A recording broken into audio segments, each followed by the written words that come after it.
Hello Kailash, నిన్ను ఇప్పుడు పోలీసులు ఎంత టార్చర్ పెట్టినా ఒక్క మాట కూడా మాట్లాడు, ఓకే? సూర్య, ఎక్కడికి పోయావురా? ఏమైపోయావు? ఆ ఇన్సిడెంట్ తర్వాత ఊరు పాపాను భాయ్, మొబైల్ కూడా పోయింది. సరే, నువ్వు సిటీలో ఉండటం మంచిది కాదు. బ్రహ్మాజీ, డబ్బులు మొత్తం ఇవ్వు. మన సూరి ఉంచు. నా డబ్బులు వద్దు భాయ్. అరే రఘు యార్, పోనీ అమ్మకి ఇవ్వు, మళ్ళీ ఊరికి వెళ్ళిపో, ఓకే? బ్రహ్మాజీ అన్న, నేను సూరితో కొంచెం మాట్లాడాలి, ఇఫ్ యూ డోంట్ మైండ్. సరే రండి. సూరి, జరిగిన విషయం ఎవరితోనూ డిస్కస్ చేయలేదు కదా? లేదు.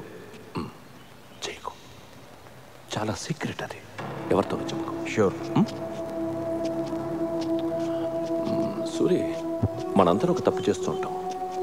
ఉన్న ఒక సీక్రెట్ ఎవరికో చెప్పేసి ఎవరికి చెప్పకు అని వాడిని బతిమాలుతూ ఉంటాం. ఫులిష్ కదా? యా. ఒకటి దగ్గర ఉంటేనే అది సీక్రెట్ అవుతుంది, ఇద్దరికి తెలిస్తే అది సీక్రెట్ ఎలా అవుతుంది కదా? ఇక అంకరు, ఈ విషయం మన ఇద్దరికి తెలుసు కాబట్టి ఎవరు ఒకరుంటేనే మంచిది.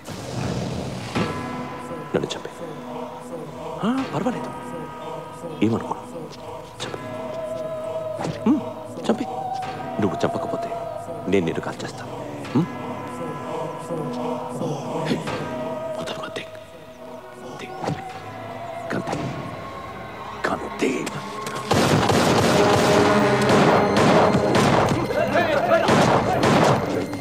ఈడని నేను చంపాలని చూస్తున్నాడు. బ్రహ్మాజీ, నేను ఎవరు నమ్మాలో ఎవరు నమ్మకూడదు అర్థం కావడం లేదు.